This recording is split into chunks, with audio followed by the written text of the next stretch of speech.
Welcome to Preps Plus Podcast, Episode 6, brought to you by Sterling Auto Group. I'm Josh Hart, editor of the Daily News. We're here with Kelso seniors Colton Johnson and Nick Moore, along with Preps reporter Jason Leskew.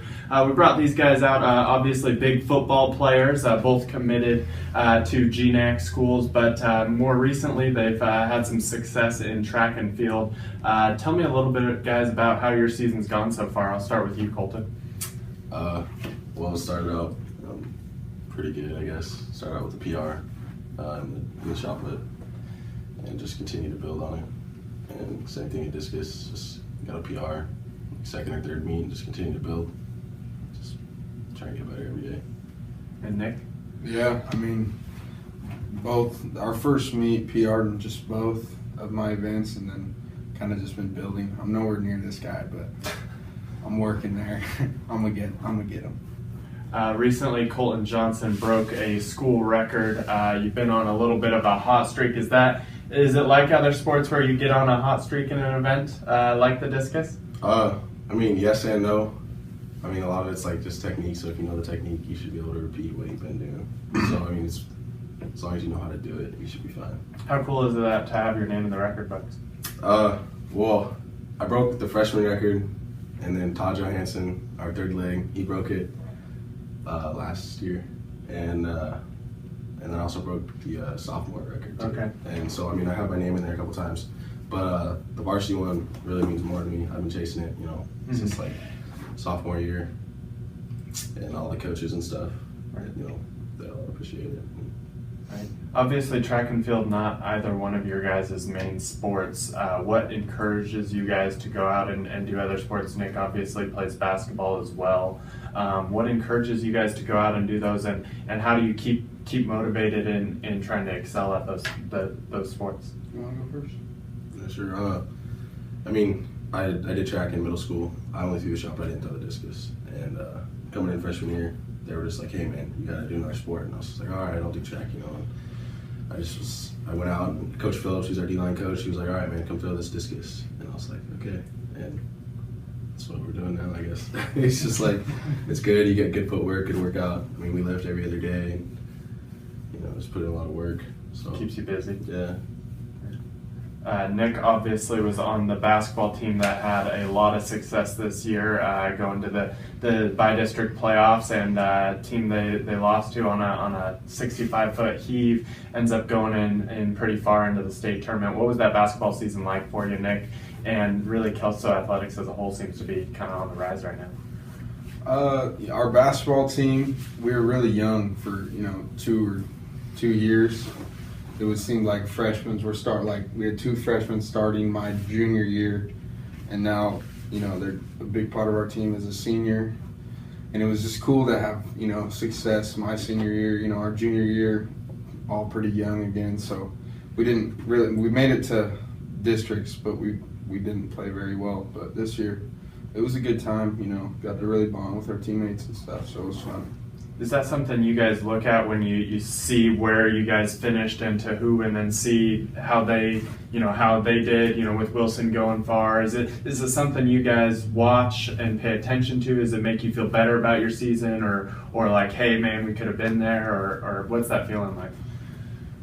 that buzzer beater, we were playing with them all game, I mean, they were definitely, more hyped up than we were, going into the game. We were definitely the underdogs, and we should have beat them. That was bad, but yeah, I mean, it was still pretty fun though. Right. We still enjoyed it. You take it even all the way back to football season when you guys had a lot of success, on the gridiron. What's it like right now with Kelso athletics? Being so strong, it seems like across all sports, both academically and athletically, you guys are all top of the line. I think in the winter, you guys had some academic state champions. What's it like to be part of Kelso athletics right now? I'll start with you, Colton. Yeah, it works. I don't know. I think that not only, are we athletic? I think that we have good teachers at the school who help us, excel in classes. We both took physics, and I'm not gonna lie to you, it was really rough. But he helped us get through it, and we didn't have bad grades. Right. Too bad. Right. Nick? Yeah, I mean, teachers are definitely a big part in sports. Sports, you want to keep your grades up to, play. So. How important is it to have the coaches that overlap within sports as well as, in the classrooms as well, with obviously a lot of the coaches there being teachers as well? How does that all work to kind of form a successful program? I'll start with you this time, Nick. Okay. It's pretty cool having teachers as our coaches because, you get a bond with them, in the classroom, you get a bond with them on the field or on the court or whatever. Like Coach Kent and Coach Hamline, we're all pretty close with them. And it's just, it just brings you a lot closer with them, and it's a good time to be around them, Colton? I think you just see them in a different way. You still have respect for them when they're coaching you. Now you have a different respect in which you get, through the classroom. And it's a lot different than just on the field and getting yelled at or whatever. I want to jump to Jason here he wrote Preps Plus recently that's running in actually Friday's paper about track and field athletes and how basketball may have impacted their success in track and field. Obviously, you look at these two guys, they didn't become this big overnight for the track and field season to have success in the shot and the discus. How did athletes respond on how their other sports kind of intertwined to help them succeed in the spring? Well, one thing I found that kind of surprised me is there was no one answer from, you could ask the same question to 20 different people about, how does your body adjust from basketball to track, or, how different is the recovery time. And some people were able to go from basketball season to running mid-distance and have it be no problem at all. Another person might have 3 weeks where they're adjusting to the different muscles and getting their form back, stuff like that. And that was the one thing that stood out to me is, Eliza Bannister, it took her, and she plays AAU ball too, so she's kind of continually adjusting to, the sprint and that, the other events that she participates in. So she'll go from, a track meet where she dominates and into where it shows that she's clearly in excellent shape to go into a basketball practice, the next day or even sometimes the same day, and then come out feeling like she's out of shape, which, I know sports scientists understand, but the thing that shocked me, like I was saying, is not everybody's like that.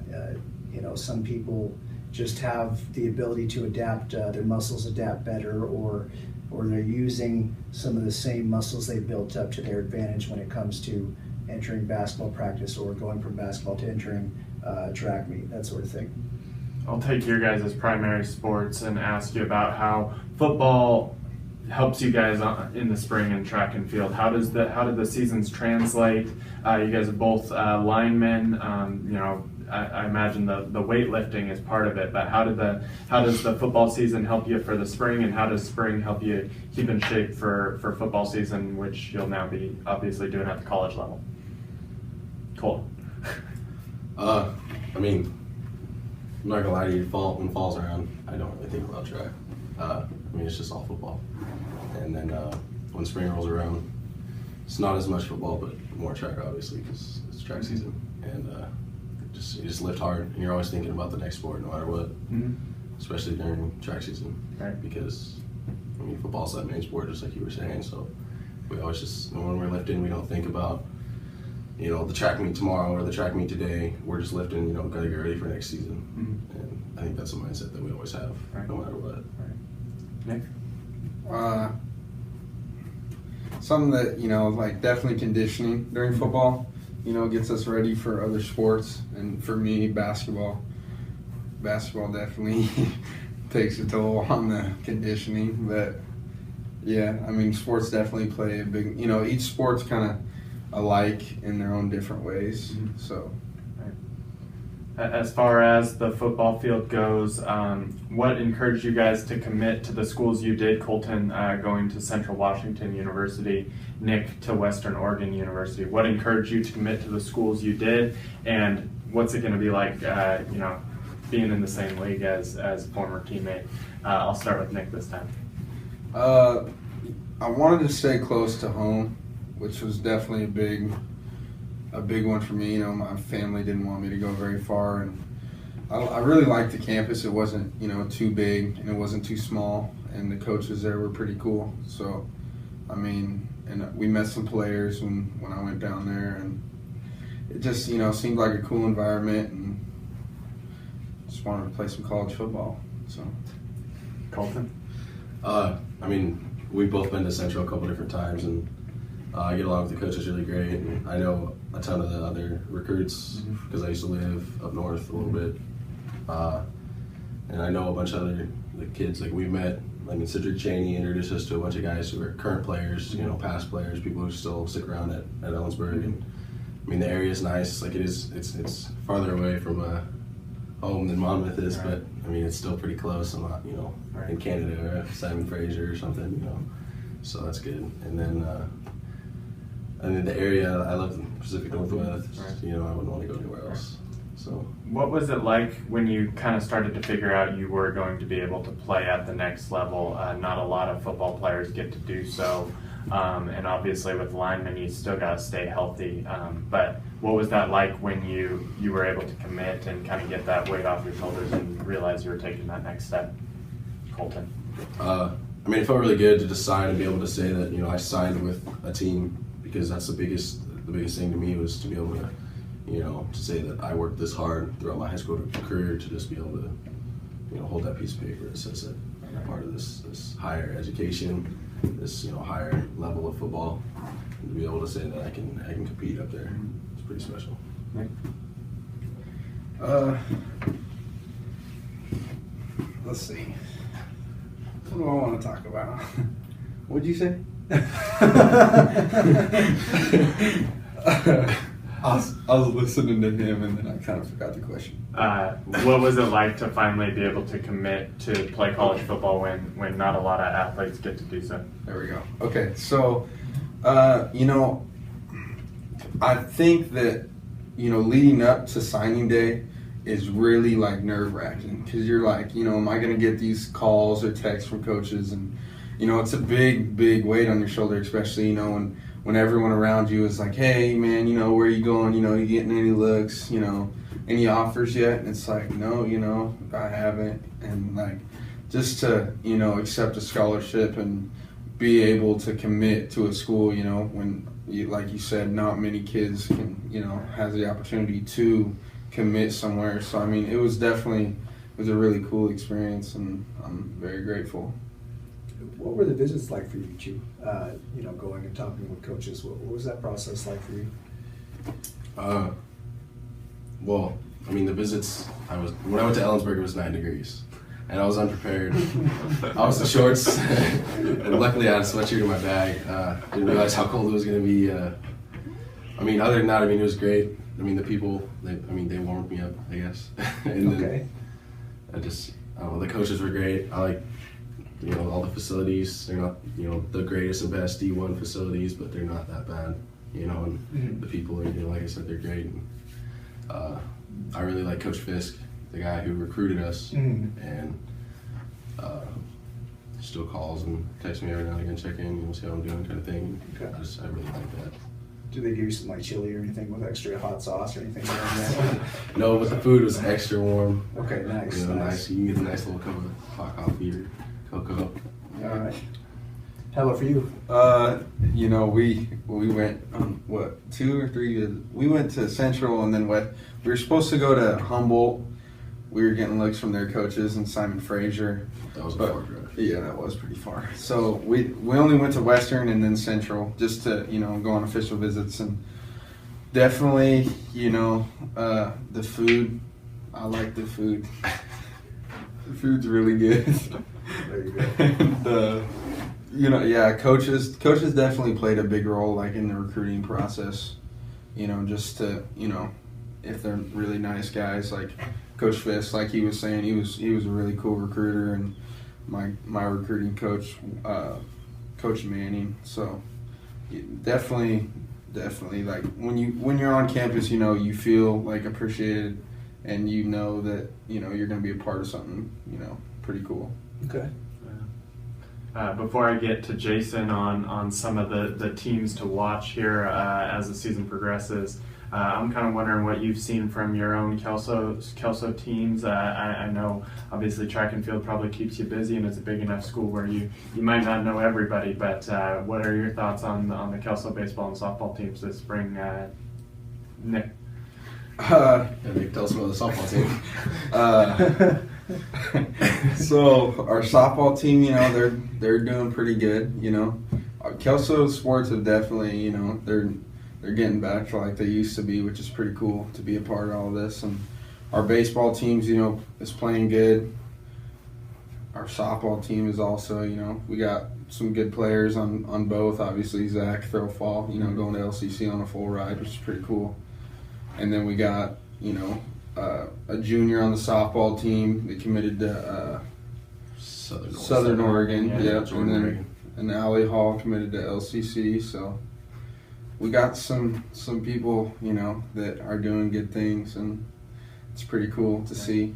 It seems like both teams are really young. Mm-hmm. The softball girls seem to be really young. And, the guys, same thing. Right. There's like a ton of sophomores and For even sure. juniors. I think like 2 or 3 seniors on the baseball team. Maybe. Yeah, River and Zach. Yeah. That Kelso softball team's got 3 pitchers that all seem to throw lights out, including a freshman. Yeah. They seem to be one of the more talented teams in the area. I forgot to mention them to Jenny last week when among the softball teams to watch, the Kelso softball team. Okay. As far as some of the other teams that have been doing well, what have you seen in the past week or so, Jason? Certainly Kelso baseball, like you guys were mentioning, River throws heat. They got some other pitching options for them. I think they're going to have to continue to get a little bit better each game to make a deep run, but I think they have the talent. Just came back here from Wahkiakum, and there was a 7-run 5th inning.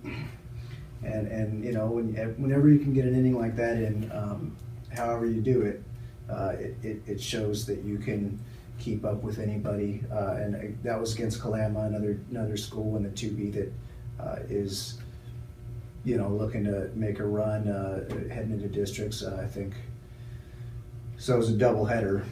That's important to mention. And Wahkiakum took both, and that puts them pretty firmly in second place in the 2B, and they still can challenge for first. And then, of course, there's Ari Long, and they're going to continue to roll, I think. And then the usual suspects. Tools got some things they can work on to get better.